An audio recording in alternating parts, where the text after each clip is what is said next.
Up. Okay, perfect.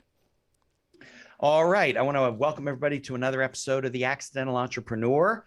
If you are listening on Apple, Google, Amazon, Spotify, any other directories, please give us a 5-star review if you like what you hear. And if you're watching us on YouTube and seeing Lisa's set and her whole stuff, you'll see stuff going on there.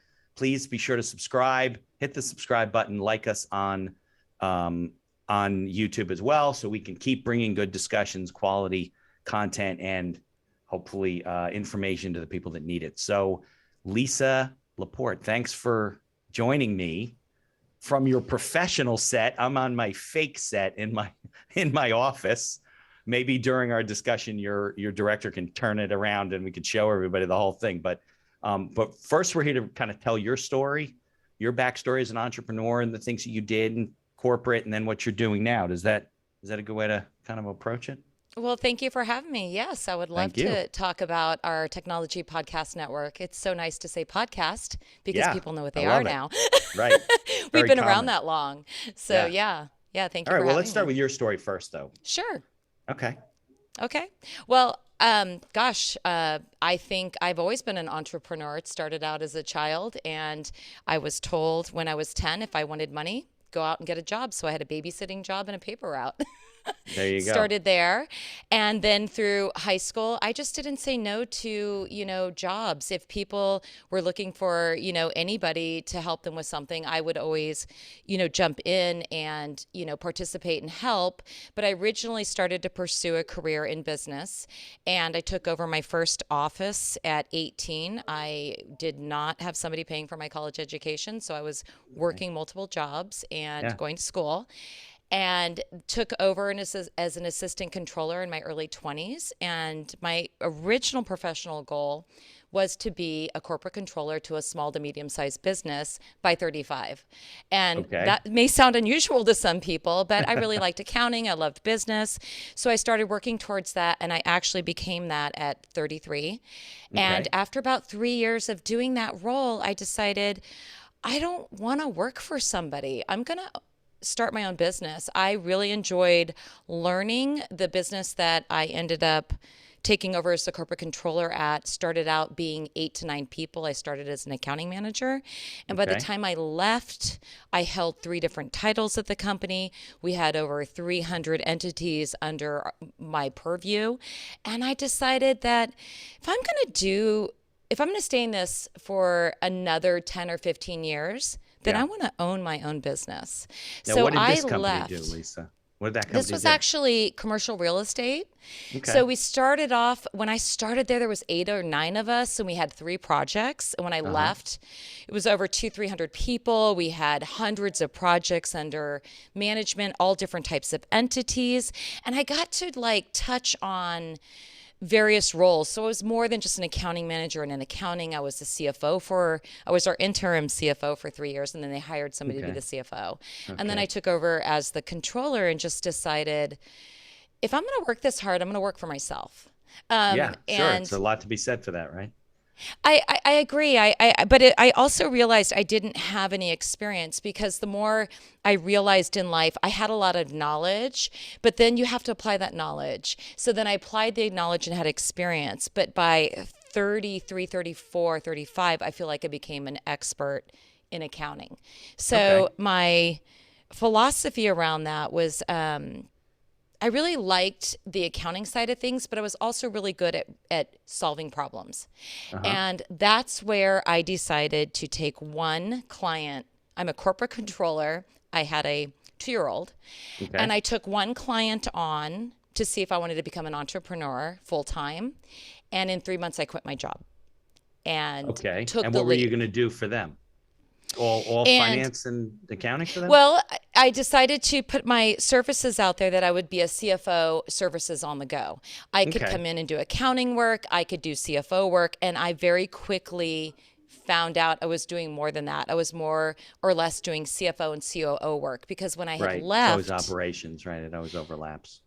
the dot-com crash happened. So this is Right. we're going back to the mid 2000s, when everything started blowing up, and everyone honestly thought I was insane to quit a perfectly good paying job to become an entrepreneur when everybody was losing their jobs. Right. And at the time, I really thought about it because I was a breadwinner and I had a young child, but I Okay. also just had this passion to build and grow. And I have applied everything I had learned so well that I said, I'm doing this. So within about a year of having my own consulting business, I had the CFO title at 3 companies. I had a Okay. staff of 2 independent bookkeepers working with me if I walked into a business that was honestly a mess. I would Yeah. need some Always this. support on the back end. Right. So, Absolutely.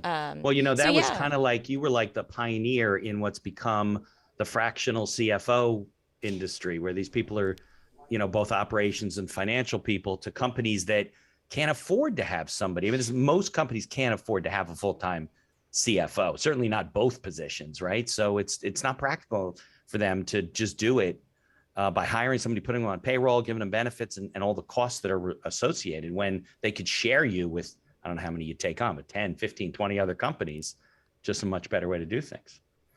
Well, it's funny because now I see there's like CFO services to go. There's all these Yeah, they're things. There's everywhere. apps Right. that have popped up. I mean, I think the pandemic has allowed other forms of independent work to blossom. But I did this back before. I mean, I didn't even have a website. Right. Um, I received all my clients through word of mouth. I had built a pretty solid professional deck before I had left the company I was at, and I already had my feelers out there with a few companies. Yeah. And yeah, so I was on, I feel, early in that role, and people needed me. I mean, Yeah. companies were downsizing in droves. They didn't understand how to pivot their businesses. So I had a Right. lot of fun walking into several different industries. I probably worked with 30 to 50 different types of industries over the course of 10 years. And it was just exciting for me. I discovered how to resolve and help people solve problems and help them pivot their businesses. Yeah. So, I think your timing was good too. While everybody was criticizing you, it ironically was really the time when people couldn't hire full time and they still needed the services. So it was just, yeah, yes.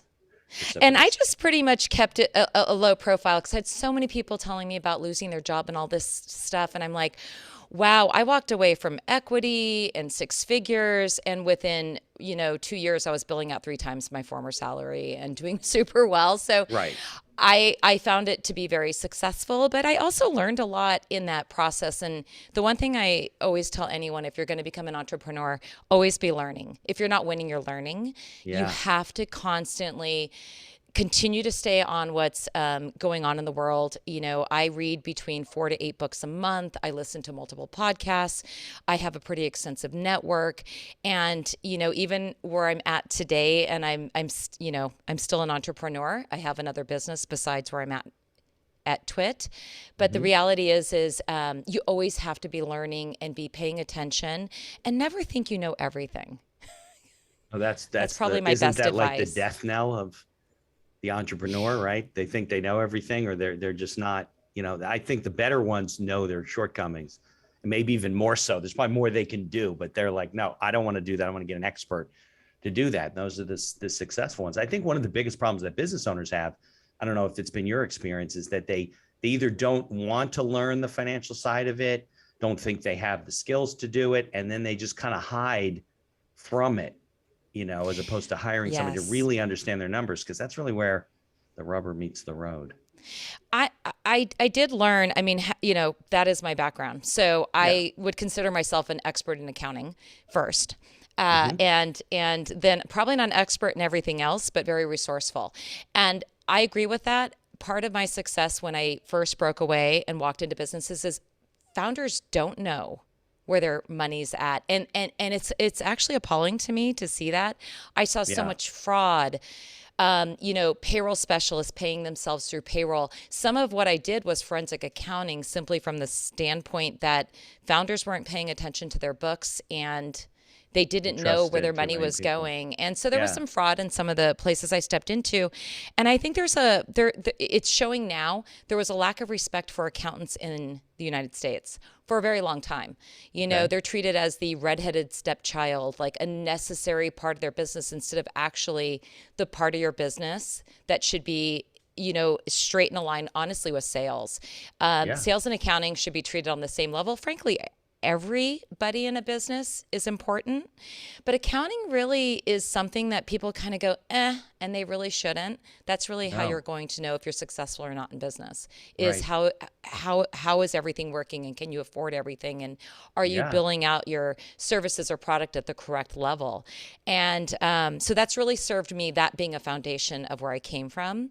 It really helps in everything I'm going into and what I'm looking at.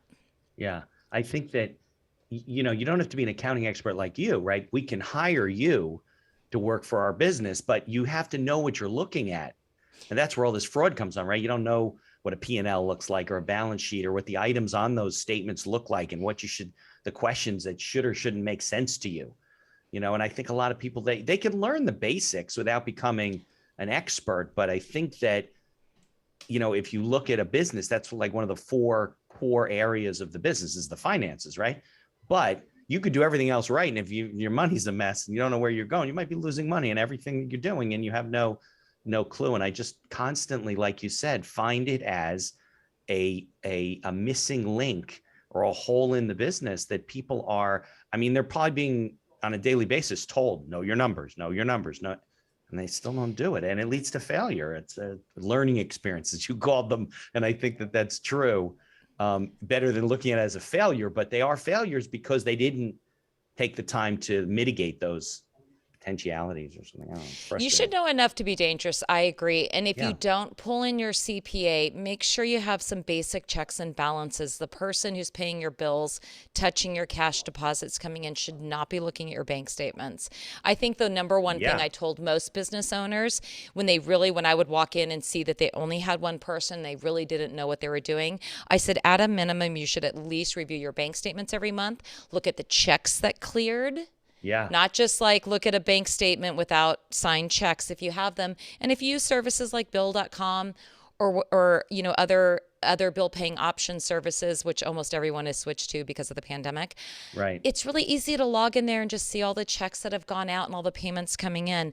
But you should at least understand the basics to make sure that you're making money. You don't want to be spending more and then what you're Right. selling your product for, or you're losing money. So I agree People with you. I do it think all the it's a time. mistake all Yeah. entrepreneurs make. And to Yeah. me, like here at Twit, the founder of the company, he's a creative, he's talent, he's the lead host of the network. We actually met because I was a consultant coming in going, what are you doing?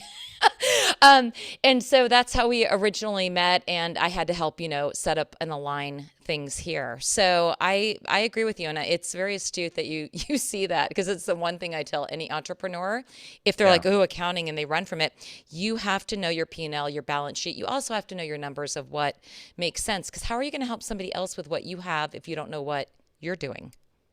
That's always Yeah. been. And then if you have employees that are relying on you, if you have, it's just not, it's not even responsible, but it's just, and I've interviewed hundreds of people, and it's a consistent, unfortunate theme in Yeah. terms. And I think, look, you seem to be a creative person and you're a financial person. That's very rare in Yes. in the world, let alone the business world, right? Most people are, the entrepreneurs are right brain, and they're very excited and they want to do all the creative stuff, and they don't want anything to do with the numbers. And then that's when people take advantage of you. And cash flow, we learned from the pandemic, right? I've said this before, hides a lot of things. Like if your cash is coming in and going out, you can be real sloppy about stuff and think you're making money until, like you said, there's a global supply chain issue and you can't get the product, and then there's no more money coming in, and the smoke clears, and you're looking at a pile of bones with saying, what?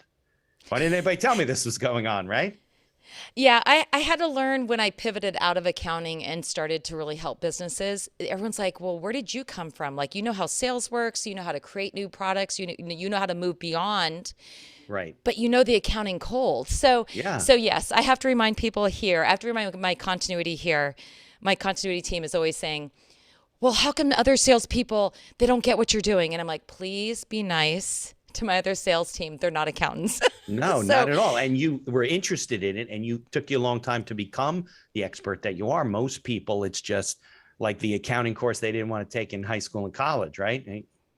So it's I not, glommed yeah. onto it. I was the opposite. I really enjoyed it. And when I took it in college, like I was in the top of my class and everyone's like, Like where did you numbers come just made from? sense to you. Yeah. But numbers and science have always been my backbone. I mean, I was in GATE when I was in elementary school. I was doing finance math when I was 10. So I'm not surprised I Wow. went into the background of Yeah. finance and accounting. So that really worked for me. I almost became a CPA and I just realized I don't like tax that much.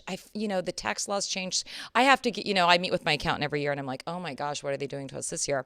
But I know Yeah. enough to be dangerous. And it really helps me in creating products and services for businesses. So Yeah. it served me very well. And what's interesting, although I gave up my entrepreneurial business, I gave up that part of my business of The consulting consulting business. 10 years ago. I still have my clients calling me, my former clients.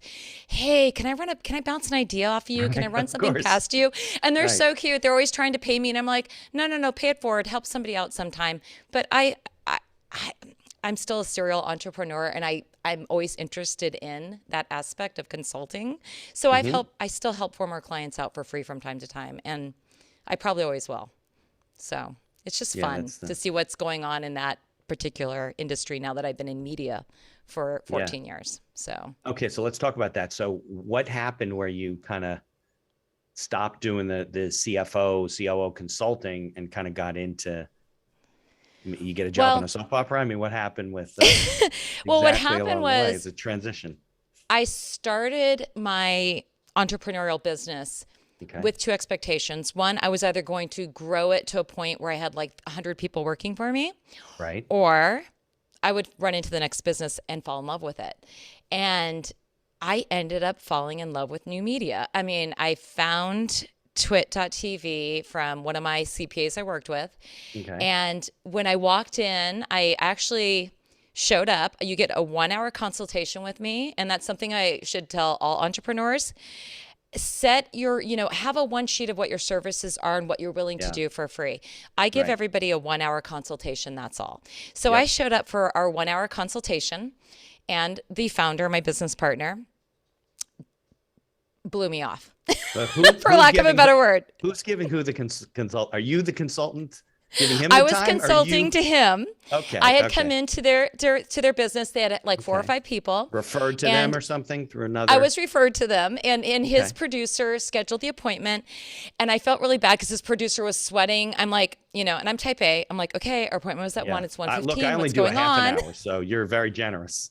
So 1 hour was my time limit. So, but it Yeah. was about a half an hour in. He finally said to me, I don't think it's going to be today. And I said, okay, well, just so you know, my next appointment, the next time I come in, it's a 4 hour minimum and you're billed. And he said, not a problem. So I came back and I billed them for those 4 hours because I waited a half an hour. And yet again, the owner Can't was, recoup that time.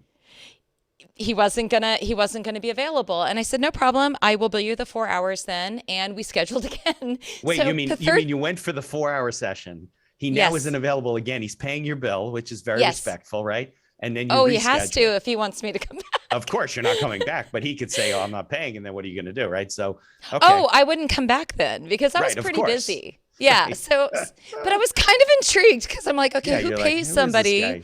Yeah, And then, and so then I showed up again. But here's the thing I've learned in doing what I was doing. It wasn't like this was my first year doing what I was doing. I had been in my business now for 5 years. And okay. some people are terrified of accounting. So I figured, well, I'm still Some, kind of most, intrigued. yeah, The name of the company was Twit. So I'm like, what's Twit? And I found out This Week in Tech. So being okay, business, not a geek, I didn't really get it. And so when I came back the third time, I realized he was just, he's an artist. And he was like, oh my gosh, I don't know what to do about numbers. My CPA told me I'm going to jail if we don't figure this out. So it was really, I found him very charming and I really liked him. And so we sat down and I got things going. And then I took everything from them and dumped it on my poor bookkeeper who's like, what is all this? It was like a year and a half of data. Nothing was so that was he was in organized. Nothing business. was It was consolidated. early on. It was like a year and a half into their He business? was Okay. actually been doing business for a couple of years, but he finally started to make money, so he didn't Right. know what to do, and he had to put everything together.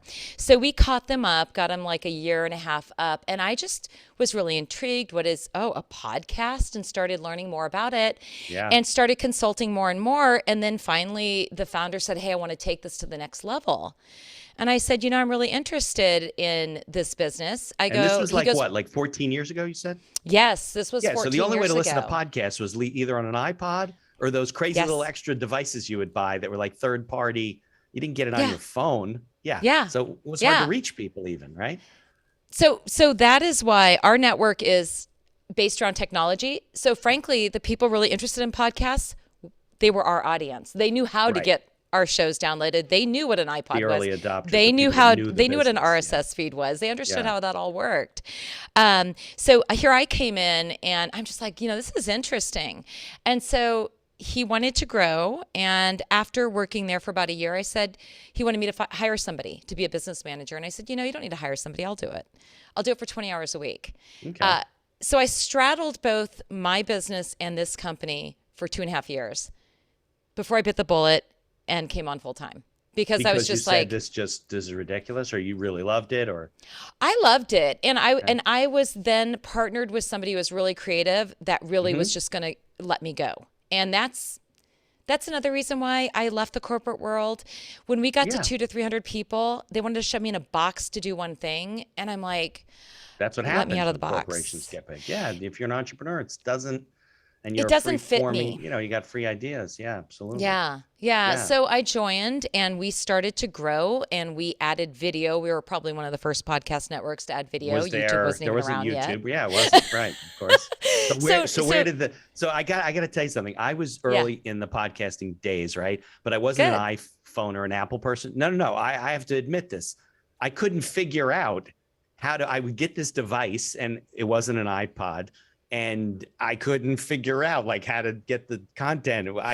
So I didn't really get into podcasts until it became more readily available. And by the way, I just explained this to my wife the other day. iPod's not a word that Apple invented. It's an acronym for play on demand, for Right. on-demand content. And a lot of people I don't think a lot of people realize that, but that was my struggle because I wasn't I'm into technology. I like that stuff, but I just couldn't figure it out for the life of me how these little devices work. And it was just too complicated. So I came back Well, the to good it news later for me, on. I didn't Yeah. have to. I Yeah. was You had all the attached people, to the geeks. Yeah. So, They were like, here, this is how you do it. Yeah. I wish I yeah. had a friend who knew that stuff. So yeah, but Yeah. so here you are in the early world where Yeah. just really the people that knew the business could download, right? Where did the videos go? Well, we were Bandwidth lucky even to enough. post videos? I don't know. Well, we were lucky enough to have a partner called Cashfly that said, hey, you want to do videos? We have the bandwidth for you to do videos. So Okay. we partnered with them, and today they're still a huge partner in our network. And we started working with a company called Mediafly that was taking our visual elements and helping us publish anywhere and everywhere we could for the video content. So they were doing all of our video feed publishing, and then we ended up taking that over. So we Okay. Meaning publish. they would take the video, break it up into different segments and Correct. clips and put it all over the place. Okay. Oh, no, they wouldn't break it up No? into different segments and clips. We would send them the one file. What they would do is distribute Okay. to all the video partner platforms it you out can there put to them out to help Got us it. publish everywhere. And Right. now we have taken that over. We have our own publishing tools in-house, and we literally publish. It's hard to remember to go back to those days. We literally publish everywhere and anywhere that you can. So currently we have 13 Yeah. shows. We put them out in audio and video formats. The exception is the most recent show, our 13th show, This Week in Space, is audio only. We Audio quickly only, okay. learned that when you do video and audio, video is expensive. As you know, Yeah. I'm sitting on a set. As soon as you add video, you have cameras, you have technical directors, Yeah, you I have all know. these other And things. look, if it wasn't for Zoom, I didn't have video before Right. Zoom because I don't have that. Right. I don't have like a studio. Well, we started off with Skype, and we had an engineer that built the Skypeosaurus, and where we had a 4-monitor box. Cool. And Twit originally started with Laporte, the founder of this network, and also, the lead host of one of the shows. He would do all his own switching. So when we added video, he'd pull up his lower thirds, he'd do his ad reads, he'd bring everybody in over Skype, he'd do all his own switching, and he Right. still does that in his own studio. This is our main studio, so I actually have somebody manning the board here. And I think you told me there's no coincidence that he has the same last name as you, right? Well, that actually happened later. Yeah. So Let's not jump ahead. yeah, we don't have to, the old Tell cliche. the end You of the start story at working the with beginning. somebody, you partner with somebody, you buy a house with them, and then you marry them. There you go. So, We can marry so them yeah. first and then buy the house and do it in either order. It doesn't matter. No, we did it in all the reverse order. So we've been together now for 13 years. We've been married for 7, and we've been Okay. partners for 14. And yeah, so he's Okay. talent, and I'm talented in my own way, but I run the business. Well, back Yeah. in 14 years ago, I mean, we didn't have streaming services, I don't think, right? It would take you so No. long to download a video Yeah. to even watch. I don't know how you engage an audience when it's, you really have to be committed to watch the video in those days. Nowadays, just press a Yeah. button, and if it spins around for more than 2 or 3 seconds, you're like, this must be broken. Something's wrong with it. But we're a little more fun. We actually record everything live to tape. So I almost Okay. put this on the live stream, and I thought maybe I Let's won't. do it. I don't, I told you I didn't shave, though, so that's not good. So next time, if we do a follow up or whatever, Yeah. we'll put it on the live stream. But yeah, so Cool. we actually have a chat room that's going in our live stream, and we've since added a club. So we've had a few hurdles here at Twit. One was adding video, trying to grow our network. We actually leased a giant space. We had a 10,000 square foot space. Like a It was big a little warehouse type of a insane. space? Or Yeah, so this is our third location that we're in. So we had a little tiny cottage that we started out in, and we decided to blow up the business, and that's when I came on board. And so we hired all these people, and we were building out a space, and at one point we had like 10 people around a kitchen table in a very small office that had like 14 people in a space, I would say a quarter of the size of this main studio. And it was not pretty. I mean, people were starting to, it was like being at the dinner table, you could never leave. So then we moved to a giant location, way too big. We went a little too big than we should have. But we loved it. We called it the Brick House. It was fun. And then we realized way too big of a space. Rent was going up to a dramatic amount that we couldn't afford. And we were like, we don't want to be so studio heavy that we can't get our shows done. So, but also at the time, that was also at a time when we only had our sales with one outside broker.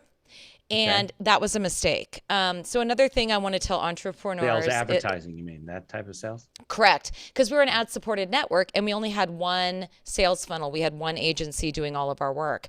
So that was a mistake. I broke exclusivity with that sales agency, turned on doing sales inside of Twit, and that was through me.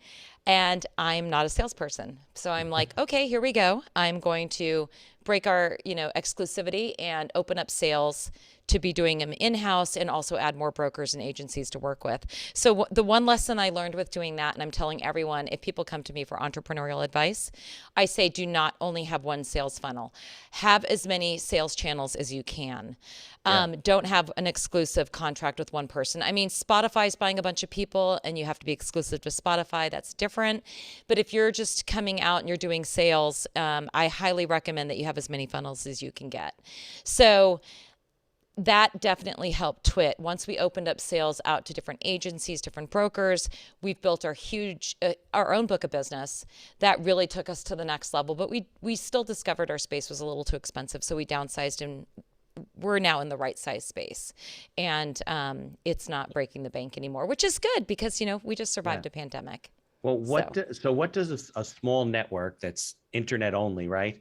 About 13 shows, you said. What kind of gross revenue does a business like that generate? I mean, I have no idea. Yeah. Well, before the pandemic, we had about 20 shows, and we were on a growth trajectory.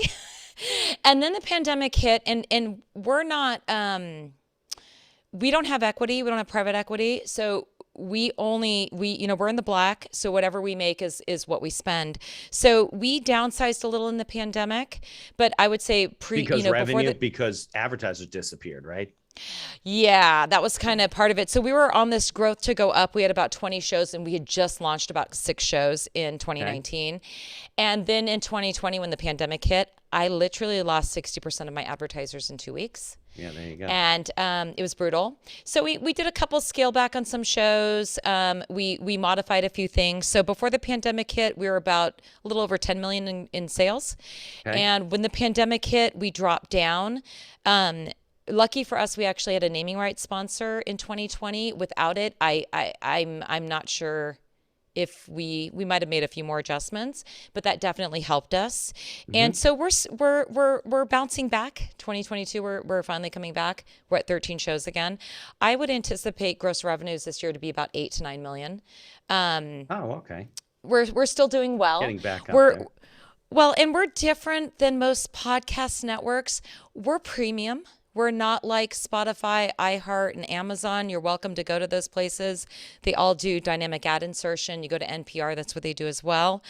We're unique in that we're boutique and we're premium. We only do host-read ads in the content of our shows. You will always receive 2 ads in every single show episode we drop. That's also unusual. We do not dynamically insert our ads. They are fresh, they're organic, and they're host-read every time. They're read live, basically. They're read live. And if there's a mistake, we can fix them in post before we publish because like we said, we do everything live to tape. Right. And the difference between us and other networks is our 1000%, everything is focused on our audience. If we don't feel a product or a service will benefit our audience, we will not sign the advertiser. In addition to that, it has to be a high integrity, high quality. We won't sign somebody that is a C-rated advertiser, even if their product and service is okay. We're like, or have no, money, right? That's not full good pass. enough. I don't care how much money you have if you come to us. You Right. have to have something that will benefit my audience first. Then you have to be of high integrity, high quality. We have a massive vetting process. We pull a one sheet. We talk to our editorial team. We don't sign anyone until we have full buy-in from our team that we feel this is actually something our audience can benefit from. And then we work out the deal with either the direct client or an agency, because then the frequency has to be there. We also require that they're doing business elsewhere. Like, it takes 8 to 10 touch points for something to work. So we want to make sure they're doing Google ads, they're doing radio ads. So our vetting process and our onboarding process with a potential advertiser is, I haven't seen anyone equal what we do. And I feel because of what we do, we have a higher engagement and a return rate. I have partners who have been on our network since we started doing ads back in 2008. I have partners that are with us for 8 and 9 years, and they're not with us for 8 or 9 years because we don't work. No, because they're getting results. Here, right, of course. Well, they're getting results, and they also are adding to what they're doing. So we reach the C-levels. We reach the decision makers in companies. We reach the IT people. We reach the people that are making things happen. So we're really lucky in that we have a premium product, because if you take a look around us, if Spotify or iHeart doesn't own you, it's rare to find an independent network anymore, which is why we're staying unique and premium versus everybody else just dynamically inserting producer-read ad reads. We feel that we're more effective because of it, and it allows us to do the content we want to do. No plans to sell out to a bigger network like Spotify? They're writing checks to everybody. People have asked. I don't say no. Here's the reality. Everybody has a price, but it may be I have to look at every opportunity, and everyone has a price too, but it also has to be the right opportunity. If they're going to change what we're doing, I wouldn't recommend it. It wouldn't work. You would buy us and you would be tanking it.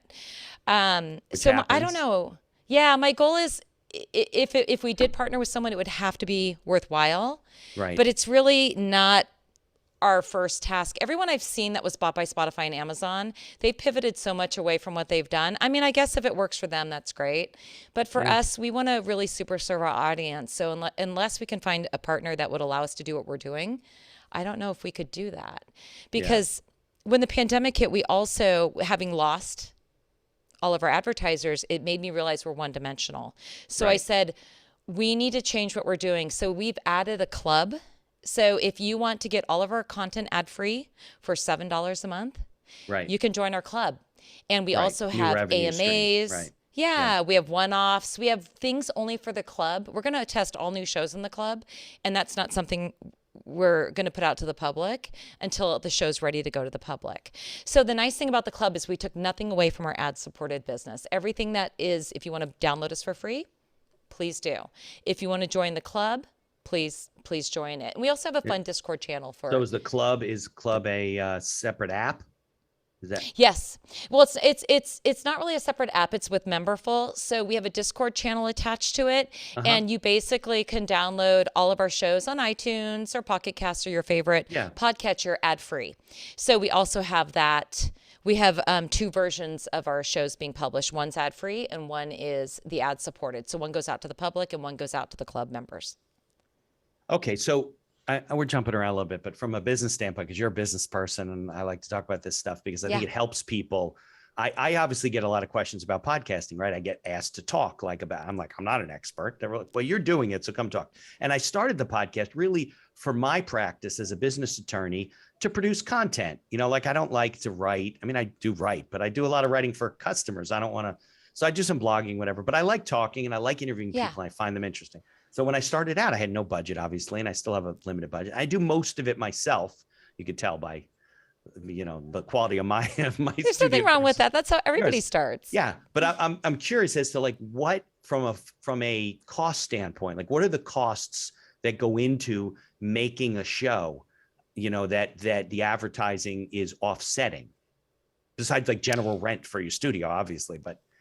Well, right, our people. So we have a full-time continuity department that will check all of our ads that are done. They help with the ad copy. They help with the creation beyond the sales. We have a sales team so they can go out and actually get the advertising sales. We have engineers, we have technical directors, editors, producers, and we have hosts. So it really takes, so it depends. So I try to tell people if you want to do pre-production, post-production, during production, the whole thing, right? Right. So I tell people if you want to do a podcast, I first tell them if it's not going to be like what you're doing, where you're setting up a camera and a mic and you're willing to do this and publish the video yourself, that's great. Otherwise, I tell everyone start audio only. Get a professional mic. Get your headphones. Right. Do an audio podcast and do it because you love it. That's always or maybe it helps your business. It puts your name out there. You have to love it. Also, because it's hard. You're not going to keep consistent with what you're doing if you don't love it. You have to love it and be an expert in what you're doing, or have something to say. Either be an expert or have fun with it, and or use it for a tool to sell yourself. Like I know a lot of salespeople who use this. You might get referrals from it too. I'm not. Yeah. Okay. Right. So see, that's part of the reason. So I would always just tell people, if you want to do a podcast, do it yourself. You'll need a few $100s to get a nice mic, great headphones. You can set up a website for free. You can publish for free on YouTube. Right. There's plenty of places you can go to publish your podcast. You can use Anchor.fm, which is a free tool for people that want to do their own podcast. Yeah. So actually doing a podcast now is a lot. It's very it's at an entry level cost. And what we're doing is at a premium cost. This requires lots of people, a staff, paying hosts. We have independent journalists that also come on our network. So we have a lot of outside contractors we work with that we also pay a stipend on the show for as well. So to build a network like this, you want to be doing $6 to $10 million a year in revenue. Right, because you need to support all that stuff. Yeah. And I would really tell people, if you want to monetize your podcasts, you want to be at 40 to 50,000 downloads an episode to try to find someone to monetize it. It's because, the reality is you're going to a lot of people pay like $15 to $20 CPMs for a podcast. And that means $15 to $20 for every 1,000 listens. Okay. So you want to make sure you have a good size audience if you want to make this something for revenue. A lot of people ask me all the time, I have 5,000 listeners or 200 listeners. What do I do to make money? I would say, don't quit your day job. Yeah, you can't. I mean, I've had 15,000 downloads total, 20,000 downloads total, not per month. Right, right. I don't do it for that reason. That's why you got to love it. You don't do it because you think you're going to make money. You're probably not. And I have a lot of people that have reached out to me after doing this for 2 or 3 years going, it's a grind. Yeah. This is hard. I've been 3 years. And I'm like, yeah, it is challenging because a lot of people have asked me to be on podcasts regularly, like weekly. And I'm like a regular guest? I'm running a business. No way. Yeah. Right, I know. So I'm like, I don't really have time to be on all the time, but I'm trying to do about a podcast a week just to get our name and our company out there because I do love what I do, and if I can help anybody having been a serial entrepreneur my whole career, I give advice for free. And everyone's like, "Oh, you should charge for it." And I'm like, "Why?" If someone's trying to advance themselves and they're interested in what you do, help them out. And Right. It always comes that's what back I tell anyway. people. Yeah. It does, but like you said, what does it take to do a podcast now? Not a lot. What does it take to do a podcast as your business? A That takes lot. more. Yeah, Correct. that takes It's more. funny. I'll add all admissions since I'm admitting everything. So 3 years ago, when I started this thing, or even 3.5 years ago, I was like, well, we can't do it. I had partners that we can't do a podcast. You need like an engineer and a studio and lighting and post-production people. And then I think I saw one of Pat Flynn's videos or something like that, where he said, Yeah. you can start a podcast for $75. Now, it was crappy Agreed. equipment. It didn't sound great. I learned how to clean it up, but between all the programs you get for free and the web, and I probably have $300 or $400 worth of equipment, which is fine. I sound better than most of my friends. It's enough to produce the podcast and have it come out clean enough that I don't have to like run it through an editor or something like that. But Right. yeah, I was just ignorant to it. I'm like, how can you do that for very little money? And it turns out you can and enjoy doing it. But yeah, it's definitely a long haul. It took me a long time to have enough episodes where I started to get followers. And then we added the video during the pandemic when I started using Zoom. I'm like, I should do this all the time. So even if I have somebody in the other room I'm interviewing, I make them go on the computer and, because we don't have cameras to pick up the And video. it works. The thing is, it will take time. So my other best advice, if you're wanting to do podcasting, is be consistent. Always post on the same day every week. I highly recommend. Daily podcasts are popping up again. It's interesting because we started a daily tech show like 12 years ago, and people weren't ready for dailies. And now everyone's like, why don't we have that daily tech show anymore? And I'm like, I know, daily stuff is actually really popular again. But if you want to start out and you have a day job and podcasting is not your full-time job, but it's something you want to cultivate, I recommend weekly. Always be consistent. If you're going to publish on Monday, publish on Monday. I mean, I listen to a lot of podcasts myself, and my favorite podcasters have been doing it for 10, 12, 13 years. They publish on the same day. They may not record on the same day. They may record ahead of time and have them ready to go, but they always publish on the same day. And that's what we do here at Twit. Almost all of our shows are weekly shows. We drop on the same days. We record at the same times. Occasionally, we move stuff around if there's a breaking news. Apple, had an announcement recently, so we'll shift some stuff around, but we let our audience know ahead of time. So that's always key. If you really want to make this something, publish, be consistent, and have something good to say. Bring something great to the table. People don't want to know if you're in a bad mood. That's the other thing. You got to get on. Got to be on if you're in a bad mood. I publish every Fridays at 9:00. I was doing Tuesdays and Fridays during the pandemic, but then I started running out of content. So I just do every Fridays. And I pretty much record on Fridays like we're doing here, because it was getting to the point where I was losing control of like the rest of my life, putting people on my calendar all over the place. And you got to be up for it. And then I'm like, oh, I'm not in a mood today. And it was just too much. So Fridays are podcasting days, a little bit of networking, a little bit of marketing. It gets released on Friday. I don't do the editing then, but And I like what you're doing. You send out a newsletter. Because I'm getting your newsletter, and I love that because then I see a little bit about who you talk to, and so that's another thing I would recommend. If somebody has a newsletter, opt in. Great. Yeah, build an email do a blast out. That's perfect. But you're right. Consistency is key, and there's so much content out there. So and another thing to do is if you do interview someone, is ask them to share it. Make sure that you're sharing it with them and you're tagging them on every social platform. So I highly recommend that to everybody as well. You probably got, no, you didn't get it yet. I should send you I have like a 1-page, promo sheet. You probably could tear it apart and say, Mitch, this isn't good. You need to do this and this and tell them to do this. And so I'll send it to you. You can take a look at it. Send it our way. I have a really great marketing team that, helps us publish everything here. They keep me sane. Yeah, exactly. and I always tell people, like, if you have a business, don't think sales and marketing are the same thing. They're two different things, but they should always be talking to each other. Very good advice. People don't know the difference. They don't. Well, and they really should talk to each other because, I understand it's like sales and accounting. There tends to be this like, oh, we don't want to talk to each other. I'm finding that with marketing, but I find that when because I still oversee our entire sales team here. Yes, I wear many hats, and I still pitch, I still help in our sales process. And the more I realize as I'm talking to the marketing teams that are talking to us, I'm like, what does your sales guy say that you guys should be promoting? Well, Yeah. we don't know. And I'm like, why are you guys not talking to each other? Sales and marketing need to be aligned. They're not doing the same thing, but aligned is the right I was kind of looking at like place. marketing kind of makes them aware and pulls them in, and should pull them into, if they're the right prospect, right, into the sales process, right? That's almost like a funnel type of a You would thing. think, but the Yeah. longer I've been in sales now at Twit, since I have 10 years of sales under my belt here, the more I realize marketing doesn't talk to their sales team. And Doesn't it's make like, any why sense. not? Yeah. It makes no sense because the No reality sense. is, if you're going to have a call to action It's business on our development, network, it should be aligned with what your sales team wants. because then So, they don't even know what to do. yeah, it's interesting. So yeah, I ask a lot of questions when I meet with partners for the first time or new agencies. So it's really interesting to see that they don't talk to their sales team.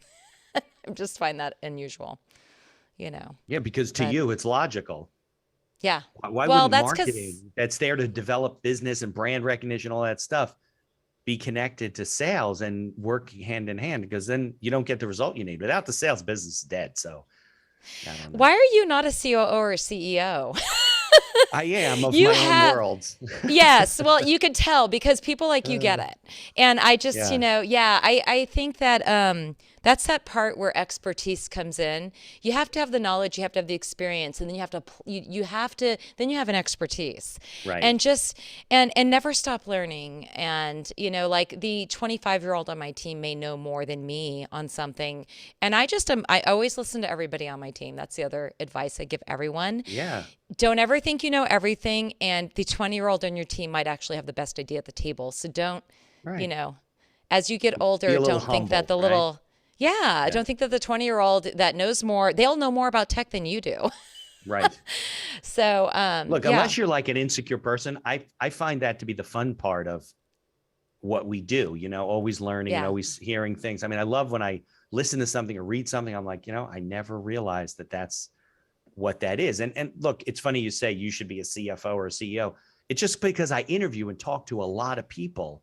I yeah. talk to clients, I deal with their issues. I'm constantly talking to people on the podcast, and there are consistent themes. There are consistent things that you can do as a small business owner, right? To Right. increase, not guarantee, but increase your chances of being successful when things that are intuitive to you and I, but that you look at people and they're just It's like, like that last 10%. You have like 90% of it, right. and you could be more successful if you would close the loop on that last 10%. And some of that is just keeping your mind open, asking questions, be curious, read. You have to Yeah. be a lifelong learner if you're going to be an entrepreneur. You have to be paying attention to as to what's going on out there. Between consuming books and podcasts, I'm always listening to other people and their stories and how they've succeeded. So, always be learning, because if you're not learning, you're winning. And I've also told people, having stepped into sales, I fail way more than I succeed Of course. by 80 times more. And Right. to some people that's too frustrating. They're like, I can't handle failing that much. And I don't like to fail either, but I've gotten very comfortable at it, because you're going to fail way more in sales and Look in at business than professional you'll ever sports. win. You just, Yeah. you don't bat 80, 800. If you bat 300, it's unbelievable. Yes. Yes. So being right Yes. 20% of the time is a pretty good, we're pretty consistent. We're doing well. We're doing really well, Yeah. actually. Yeah. You got Yeah. to put I yourself know out there. I'm getting to the point where I'm closing about 1 out of every 10 deals, and everyone's like, how are you doing that? And I'm like, I know but every now and then I'll hit a dry spell. It'll be like 30 deals in a row Yeah, I it's not don't close. consistently. And you're And then like, you might do three in a row. It's not, yeah. yeah, of Yeah. course. So just, Yeah. and patience. I think this pandemic has taught me, besides to become more resourceful when I thought I was pretty good, is acquire some new patience, and just know that everybody's nerves are a little exposed. So just be a That's little for kinder, sure. a little gentler. Yeah. That's No, also another I thing. think if you, and I'm not saying like, don't be ambitious. I'm ambitious. We're all ambitious, but I think you got to like adjust your expectations a little bit. Like, it's okay if that doesn't work out or you don't close the deal or whatever, because first you'll learn something, right? Right. Maybe you'll build in a relationship, and the next one's around the corner. So just Yeah. like take a breath. Who does Brene Brown calls it, like your first effing time or something like that you're Yeah. doing, that you're so wound up and you're like, oh my God, this has got to work or my whole life falls apart. Oh my God. And then it doesn't work. And then you realize, oh, that wasn't so bad. Like I didn't die. Yeah. My life didn't come to an end. I'm moving on to the next project. And oh, there is another project. And definitely perception. I think the other thing too, I want to remind entrepreneurs, just pretty much anybody in business in general, is be Yeah. transparent, be honest, and Yeah. always have your integrity intact. I think this pandemic, there's been a lot of volatility. There's a lot going on in the world today too. Unbelievable. Look Yeah. at Russia and everything People going see on. right through you though nowadays. They really do. If you're They not do. honest. And one thing I'm seeing, and I've been experiencing a little in this pandemic, is a lot of, I shouldn't say a lot, enough of lack of integrity with some of my partners that it just reminds me to be transparent, to be honest. It may hurt, but you got to do the right thing. So just a reminder to anyone that's going out there, know what you're doing, know your product, know your service if you're going to be an entrepreneur, and be transparent. Don't be lying to people. And if something goes sideways and you have to break a contract or you got to do something differently, just be open and honest about it. Take the hit, do your best, and move on with it. So, Yeah. integrity is everything to me. That's the foundation. Without integrity, you can't have trust. You can't build rapport. You can't build anything. So Right. start with that and just always have your integrity intact, and you will do well. Even if you Right. don't land every deal you work on, you'll at least know you can look yourself in the mirror that every day, and you're doing the right thing. Yeah, well, I can tell you as a business attorney who sometimes negotiates people out of bad deals that didn't go, the ones that are on the same page and have always been open and honest with each other and transparent about everything, and one person's failed, maybe has nothing to do with your deal, but their life changed or whatever. It's always a lot easier to separate the two, for everybody to move on, not be mad at each other, because there's not all this pent up aggravation and nastiness towards each other, and you're able to just move on. It's the ones where you say, well, why don't you tell me that you had these problems and you were hiding this and we placed that order last week and you didn't tell. Good luck. And those erupt in litigation, and nobody wins with those types And of things. and exactly what you just said, I want to just reaffirm that but if you're having a problem and you can't uphold your end of a contract, don't set it aside and wait a month. Just you know what? It's gonna you're gonna stress about it longer. Yeah. Right. Don't And hide if you from just it. Right. just don't hide from it, just Yeah. own it. It was Yeah. like when it's like losing 60% of our business when the pandemic hit. The first thing I did when the pandemic hit was I went, oh, this is going to impact a lot of my partners. So the first thing I did was reach out to every single partner we had that we had a contract with, because I don't call my clients, they're our partners, and Yeah. said, hey, listen, I know this pandemic just hit. We'd love for you to stay on our network, because we have cancellation clauses in all of our contracts. We'd love for you to stay on our network. Here's an extra 30% in free ads just to help you out during this time. But if you need to get out of your contract instead, let me know. And that's how I treated literally every single partner, from my $25,000 contract to my $2 million contract. Everybody was given a gift or the option to terminate early because of the pandemic hitting. Yeah, And I they're all lost feeling it, right? I lost 60% of our clients, and yeah, I was nervous. But I just, I'm sure some of them didn't. Most of them didn't leave because you let them out of the contract. They left because they were falling apart. They left in their because world. they left because they were B2C, and Yeah. like one of them was camera bags for There you travel. go. Oh, boy. Okay, well, the world just closed down. Right. Nobody's traveling. Clothing. Who cares outside of like the shirt up? Right. Nobody needed shoes right then. So, and then just some businesses that were aimed at, entrepreneurs that, moved around and things like that. So we did the right thing. We helped Yeah. everybody out in that. And some people have come back, by the way. Okay. There you go. Appreciative Do the right of course. that. But yeah, but that's when I learned to pivot. So that's the other thing I want to tell entrepreneurs. Whatever you're doing, whatever thing you're offering, make sure you have a couple of dimensions to it. Make sure you have more than it'll one change. thing. Right. Of course. Yeah. Life doesn't happen in a straight line. Right. It doesn't. And you can't control everything. Listen to all the stuff that's gone on in the last 2 or 3 years, that if you Yeah. and I 2 or 3 years ago said, this is what's going to happen, in the next 2 or 3 years, everybody would think we're nuts. Crazy. Right. Right. Right. You know? And I had so many people come to me and they're like, what are you doing? How did you figure this out yet? And I remember looking at a few people going, this is my first pandemic. Yeah, right. I thought I'd been through a lot of things before. Right. You know, I've been through the .com crash, the housing market crash. Like I thought I've lived through a few things. Not like this. Yeah, you'd have to be, let's think about it. You'd have to be like 140 years old to have any memory of the last pandemic. Yeah. Yeah. This was what, 1918, something like that? Yeah. Yeah. So it was, So when I thought I was like the CEO that's seen everything, because I've worked in so many different industries. Yeah, I'm going to say now that I don't think I've seen everything yet. No, because life will smack you in the face just the moment when you say that.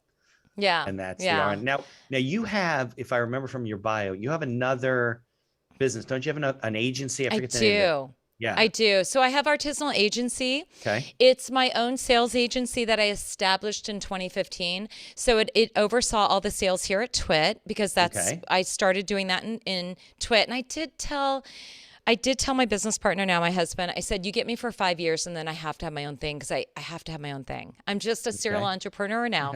So that business, I started representing a bunch of other podcast networks and individual clients to go out and From buy. a sales standpoint, like you're a hired gun to build their sales funnels and stuff like that? Yes. Okay. Yes. So I started working with some of the partners that were buying ads on Twit, as well as, I created the sales process here at Twit. And we went from when I started sales in Twit, I wanted to pull it out, but we had to wait a year or two. So I waited a year or two and pulled it out. But we were doing about $2 million a year, and we went from doing $2 million a year doing $6 million a year within 2 years of me taking over the sales process at Twit. And then I grew that to $10 million in 4 years. And so from that, everyone called me and like, what the heck are you doing? And I said, I feel like I've mastered this recipe of applying integrity and bringing in brands, because what people stopped doing is they wanted to just go out and get money and get partners. And they'd be like, give me 100,000 and I'll put you all over my network. But I'm like, where's the benefit? So people were not asking the right questions. People were feeling ripped off, going and placing buys on other podcast networks, and they weren't being treated the same as they were with me. So a lot of the clients I had coming to Twit wanted me to buy for them elsewhere. So I started buying for some of my clients, and I started representing other networks, because why not? If I'm selling for my tech network, why can't I sell for 5 other technology networks and I can get bigger buys? So that's how I started Artisanal. Artisanal's been moved to the back burner since the pandemic started, just because things blew up and got a little crazy. So for right now, my agency is just kind of simmering, and I'm going to be pivoting it. I've started doing some sales training for other networks because of how I handle our sales here. People want to capture and do elsewhere. So I do some consultancy on that, and I'll probably start representing clients again probably by summer. I feel like Twit's stabilized it at this point, and I want to start using my agency again to help other podcasters get off the ground, whether it be consulting them on how to do their own sales, or also representing a few clients to go out in the market and buy for them in the podcast world. I'll probably do that again soon, where I'll charge a fee instead of a percentage. Right. So absolutely. yeah. So you would take like fledgling podcasters like me and say, hey, for whatever I charge, we'll get you out there and promote you and whatever, right? Or you're looking for more networks? If I did something for a small person like you, it would probably I would help you. I'll help you offline for free. But typically for people like you, I'll give you like, here's the 5 or 6 things I would recommend. Generally a network or a client would probably be more the aim I would be looking for, because the individual podcasters are generally too small for me to represent with what we do. I mean, for instance, like I would need a network of at least 5 or 6 shows getting at least 40 to 50,000 downloads per episode for me to rep them on a full, on a client level basis. But to give advice or go in and help a network, like they don't want to be bought by Spotify or Amazon and they want to build sales and they don't know what they're doing, I would go in and go, here's all the tools, and meet with them and charge them either a flat rate or an hourly rate to show them what to do to get off the ground and get up and running. Or they can struggle and build it themselves, but why? I truly Right. believe in standing on the shoulders of giants. I don't want to reinvent the wheel. I'll go out and find out who's done something, but this Right. is actually something we've mastered here. And 85% of our audience has said they made a purchase based on an ad they heard on our network. People have said, Oh, "How did you get that?" And I'm just like, "Oh, well, it started out at 60. When I took over our sales process, we're at 60, and now we're at okay. 85." And 99% of our audience listens to most or all of our shows, and we don't overwhelm our audience with a zillion ads. And the ads we do bring them are what they want to hear. So what I want to do is help other networks. If you want to be ad supported, this is how you do it. You don't just Mhm. go out and take anybody and everybody that throws money at you. You want to make sure the frequency is right. You want to make sure it fits your audience. You want to make sure they're doing stuff elsewhere. That's the other magic people are forgetting. People that come to my network are like, "Hey, I want to be on your network." Well, what else are you doing? Right. Oh, nothing. Well, Yeah, no, well, you got to that's be not doing good for social you. ads, Google Right. ads, radios, other podcasts. Like, I'm not willing to sign someone and take their money if I don't feel we can actually do a good job for them.